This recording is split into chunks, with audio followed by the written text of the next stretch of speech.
My name is Caden, and I'm a computer engineer by trade, working full-time as a software developer.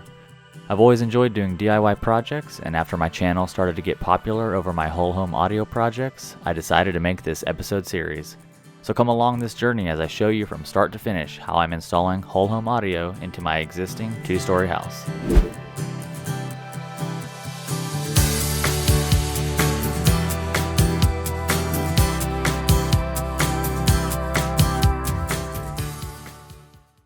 Alright, it's day number 4. I was able to get this keypad in the kids' room done before they go to bed here this evening. So here's what it looks like.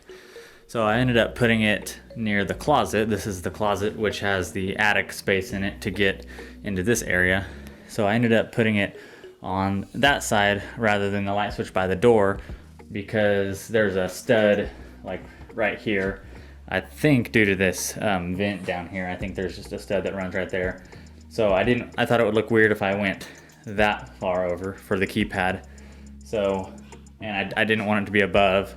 So this was the next option, and I think it turned out pretty good. So gonna have to wait until probably tomorrow to run the keypad for the master bathroom, which is downstairs underneath this closet, because I need to get in to this attic over here. So probably gonna have to wait another day. So I may run some down keypads that I can access from the basement. I may do that tonight. I'll think about it. So, but looking good. Got another one done.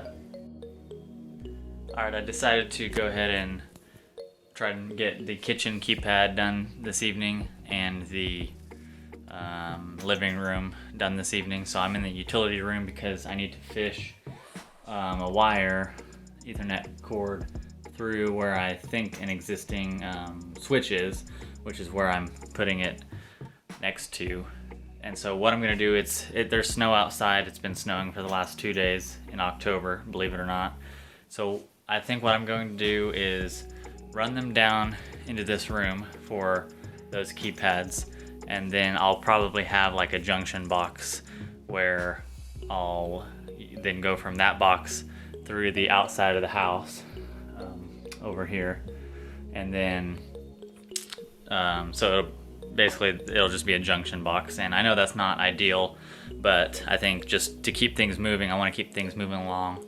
I think that's what I'm going to do. So this here, I don't think this was the right hole. I think it's this next one over. So I'm gonna pull it out and stick it up the other hole, and I should hopefully see it in my hole that I cut in the wall. So.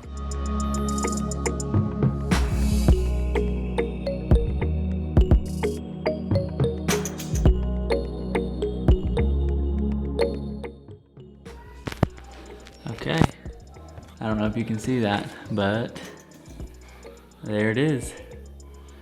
So we were able to reuse that existing hole to bring it up.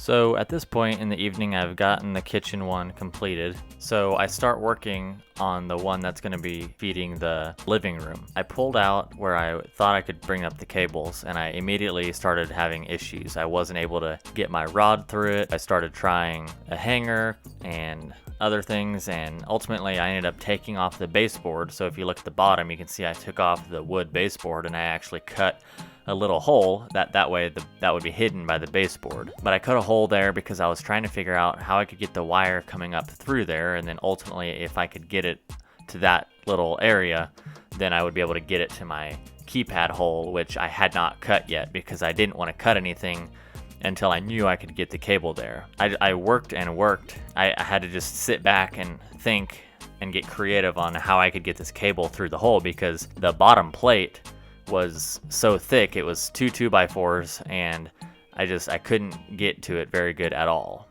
I ended up taking that orange low voltage ring out of the wall, which ended up chipping out some of my drywall. So now I had a little bit even more mess on my hands, which it's not a big deal, but just a little more work to do. What ended up working was that I had enough coax cable for the jack that was there, the cable jack that was there. I was able to push it down, and then that gave me slack in the basement to attach the Ethernet cable, and then I was able to pull it back up. So I essentially had enough slack to use an existing cable to pull it through the hole. That's how I ended up finally getting it through.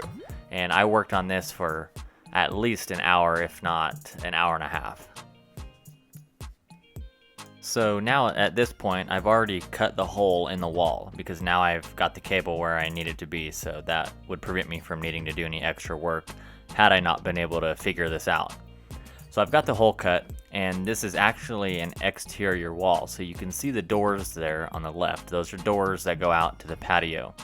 So what I'm doing now is I'm using my drill with the smallest drill bit that I've got, and I've just drilled it through the wall, and I'm gonna go outside here and I'm gonna see where it came out at, because the plan is that I wanted to bring two Ethernet cables up through this hole, and I'll poke one outside. That'll be the keypad for the outside, and then the other one will be the one for the inside. So I'm basically taking care of two keypads through this channel in the wall. Here you can see that it did come out, and I'm okay with where it's at. I may move it up just a little bit, but I'm okay with where it's at.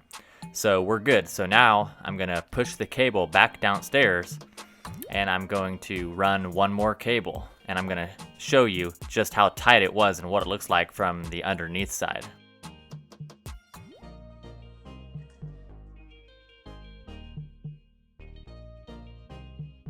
First though, before we go downstairs and do that, I want to get rid of this Ethernet cable, just get it out of my way. So I'm going to run it to the inside hole that I cut. So to do that, the easiest way is to use my magnapull system. If you didn't see the last video, I briefly touched on the magnapull, but check the link in the description and I'll have a URL to the magnapull. But because there's insulation in this wall, this is definitely the easiest way to fish it. And if you just have fiberglass rods or some other rods, that would work just fine as well. But I'm attaching my cable to my magnapull magnet, and I'm going to stick it back in the wall, and I'm going to run it back up to that hole in the wall where the keypad's going to be.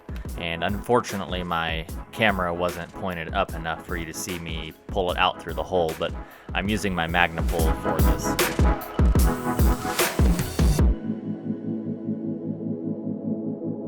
So interestingly enough, in the underneath side of my built-ins, so behind my TV, I can stand completely up, and that's where they had cut this access hole. So I didn't cut this. This was already cut, and this is how they had ran the downstairs speakers. So right here, you can see I'm moving the insulation. You can see that this is that coax cable that I pushed down. So that's what I attached the Ethernet to and was able to pull it up through the 2x4s in the hole. There wasn't very much room in the hole, so it was pretty tight, but that's how I did it.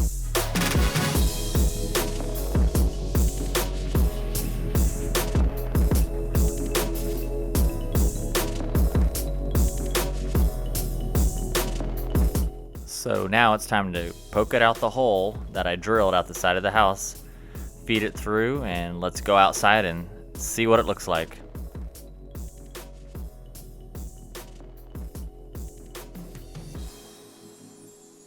I think I'm gonna be as happy as I can be with this. It'll look good all finished.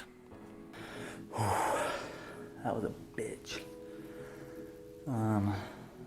This is where we're at now. Just gotta finish off the box, and I'm gonna have to get a jumbo Decora size plate because I switched out this low voltage ring right here. So I switched this out because it wasn't holding very good anyway. And I put in an actual existing work electrical box where I had cut off the back, so that way it was an open back, because these are all low voltage anyway, so it's okay for it to be an open back. But I'm gonna have to do a little patching right here, which is not a big deal, but then I'm gonna have to get a jumbo sized ring, which will cover a little bit more. But I think that'll look okay, because this is a Wi-Fi access point that I put up, and so it's already a little bit bigger anyway, so I think it'll look just fine. But I'm gonna get this thing screwed in, and then the outside keypad is ran. I'm just waiting on my kit, my second kit, amp kit and keypads to come in the mail. and then we'll be able to put in some more. Alright, got my mess cleaned up. And everything's all done, except for I just need to do a little patching around this here. But otherwise, I got the trim back on, I cleaned it. And I'm not gonna lie, it looks pretty good. Hey everyone, if you like my videos and maybe I've helped you figure something out in your own house, or maybe you've saved some money by watching my videos and being able to do some of this stuff yourself, consider buying me a coffee. The link for that is in the description. And thank you to everybody so far that has bought me one. I really appreciate it, and it really just helps show that, you know, all the time that I spend on these videos, that it makes it worth it because you guys are getting a lot of value out of these. So I really appreciate it. And if you guys haven't yet, like and subscribe and hit that bell icon. And I appreciate everybody that watches these videos. Thank you guys so much.